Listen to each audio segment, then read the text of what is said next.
देखिए हम लोग को इस क्वेश्चन में निकालना है कि इस बैटरी से कितना करंट फ्लो हो रहा है। तो देखिए यहाँ का पोटेंशियल अगर हम लोग यहाँ 0 वोल्ट ले ले तो यहाँ का पोटेंशियल कितना होगा 0। तो इस हिसाब से यहाँ का पोटेंशियल कितना हो जाना चाहिए 6 वोल्ट। तो यहाँ का पोटेंशियल भी कितना हो जाएगा 6 वोल्ट हो जाएगा।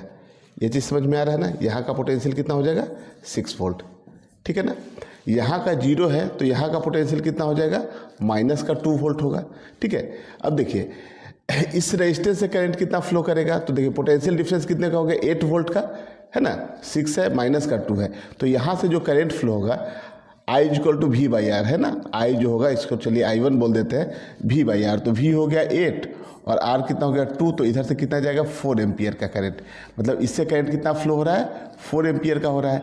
इससे आप देखिएगा तो जो करंट फ्लो होगा, देखिए यहाँ का पोटेंशियल कितना है निगेटिव पोटेंशियल, मतलब यहाँ का पोटेंशियल 0 निगेटिव है तो यहाँ का पोटेंशियल हाई पोटेंशियल होगा, है ना। तो इससे जो करंट फ्लो होगा ना वो इस डायरेक्शन में करंट का फ्लो होगा, है ना। तो यहाँ से देखिए जो करंट आएगा ना, यहाँ 2 वोल्ट है तो यहाँ का I = V/R करेंगे आप तो 2/1, है ना। 1 ओम का रेजिस्टेंस है तो यहाँ से आ गया 2 एम्पियर का। तो 2 एम्पियर का करंट यहाँ से आ रहा है, 4 एम्पियर का यहाँ से जा रहा है। तो यहाँ से नेट करंट कितना जाएगा 6 एम्पियर, है ना। क्योंकि देखिए यहाँ पे क्या है कि इसमें रेजिस्टेंस नहीं है, इन दोनों टर्मिनल के बीच रेजिस्टेंस नहीं है, बैटरी है। और पूछा गया कि बैटरी से कितना करंट फ्लो होगा। तो यहाँ पे 6 एम्पियर तो हम लोग कैसे निकाले, यहाँ पे हम लोग ओम्स लॉ नहीं लगा रहे हैं, क्या लगा रहे हैं यहाँ पे किरचॉफ्स का लॉ लगा रहे हैं ना, कि इससे 4 एम्पियर जा रहा है, यहाँ से 2 एम्पियर आ रहा है तो टोटल 6 एम्पियर यहाँ से निकल रहा है। यही एनालॉजी यहाँ पे लगता है। अब देखिए इसमें क्या है कि यहाँ पे आपको ये जो मास दिया हुआ है ना, ये 2 kg का मास है और ये भी मास जो है 2 kg का है और यहाँ पे 30 न्यूटन का हम लोग एक फोर्स लगा रहे हैं।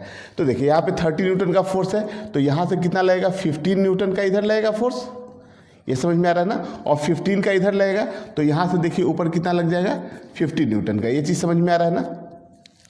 अब 15 न्यूटन का फोर्स लगेगा और टेंशन का, और यहाँ पे जो mg लगेगा वो कितना हो जाएगा 20।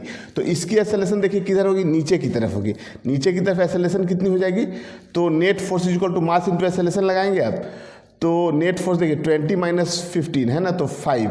तो 5 = कितना हो जाएगा मास कितना दिया है यहाँ पे 2 और इंटू एक्सेलरेशन इसका निकल के आ जाएगा। चलिए इसको A1 बोल देते हैं। तो यहाँ से A1 कितना आ जाएगा 2.5 मीटर/सेकंड²। ये समझ में आ रहा है ना। इसका एक्सेलरेशन आप निकालिए तो net force = mass into acceleration करेंगे तो एक्सेलरेशन = कितना हो जाएगा